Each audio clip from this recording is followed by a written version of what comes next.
പലരും വിചാരിക്കുന്നത് ടെനൻസി കോൺട്രാക്ടിന്റെ കാലാവധി അവസാനിക്കുമ്പോൾ ആ കോൺട്രാക്ട് അതോടുകൂടി തീർന്നു, എന്റെ ബാധ്യതയെല്ലാം അതോടുകൂടി തീർന്നു എന്നാണ് വിചാരിക്കുന്നത്. എന്നാൽ അത് തെറ്റാണ്. നമുക്ക് ബന്ധപ്പെട്ട റെന്റ് ഡിസ്പ്യൂട്ട് സെന്ററിനെ ബന്ധപ്പെട്ടുകൊണ്ട് ആവശ്യമായ നടപടിയെടുത്ത് ക്യാൻസലേഷൻ ലഭിക്കും.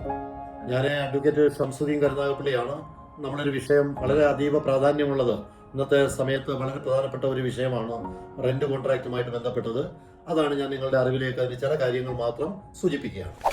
ഇപ്പോഴ് ധാരാളം ആളുകൾ ചോദിക്കുന്ന ഒരു ചോദ്യമുണ്ട്. പലരുടെയും ജോലിയൊക്കെ നഷ്ടപ്പെട്ടു പോകുന്ന സാഹചര്യം, അല്ലെങ്കിൽ ലോങ് ലീവിൽ നാട്ടിലേക്ക് പോയി നിൽക്കേണ്ട ചില സാഹചര്യങ്ങൾ, അങ്ങനെ കമ്പനികൾ ലെറ്റർ ഇഷ്യൂ ചെയ്തതിന് ശേഷം അവർ നാട്ടിലേക്ക് പോകാൻ നിർബന്ധിതമായി തീരുന്നു, അല്ലെങ്കിൽ ജോലി നഷ്ടപ്പെട്ട് വിസ ക്യാൻസലാക്കി നാട്ടിലേക്ക് പോകാൻ നിർബന്ധിതരായി തീരുന്നു. ആ ഒരു സാഹചര്യത്തിൽ അവരുടെ നിലനിൽക്കുന്ന ടെനൻസി കോൺട്രാക്റ്റുകൾ എങ്ങനെ ക്യാൻസലാക്കാൻ സാധിക്കും എന്ന തരത്തിലുള്ള ചോദ്യം ഒരുപാട് ആളുകൾ ചോദിക്കുന്നുണ്ട്. വളരെ പ്രധാനപ്പെട്ട ഒരു കാര്യമാണ് ഇത്, മനസ്സിലാക്കിയിരിക്കേണ്ട കാര്യമാണ്.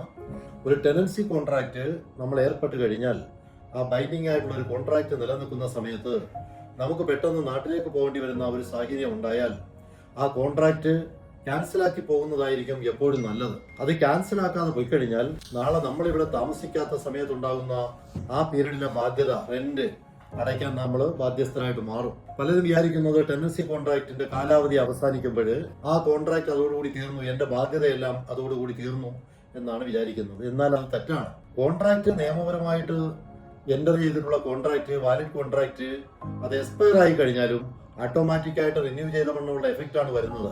അതുകൊണ്ട് നമ്മൾ ബാധ്യതക്കാരനായിട്ട് മാറും, റെന്റ് അടയ്ക്കാനുള്ള ലയബിളായിട്ട് മാറും.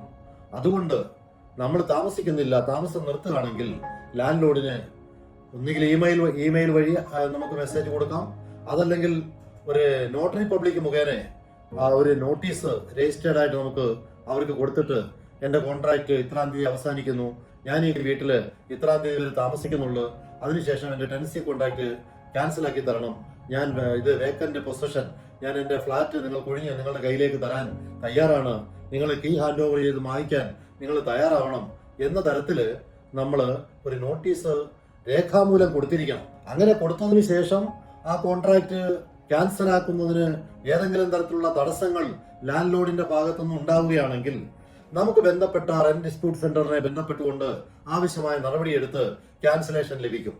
അപ്പൊ അത്തരം കാര്യങ്ങൾ ഈ ടെനൻസി കോൺട്രാക്റ്റുമായിട്ട് ബന്ധപ്പെട്ട് ഒരു പ്രധാനപ്പെട്ട വിഷയമാണ്. അതുകൊണ്ട് നിങ്ങളത് മനസ്സിലാക്കിയിരിക്കുക. അപ്പൊ ടെനൻസി കോൺട്രാക്ട് നിലനിർത്തിക്കൊണ്ട് നമ്മൾ ഇവിടുന്ന് വിട്ടുപോകാൻ പാടില്ല.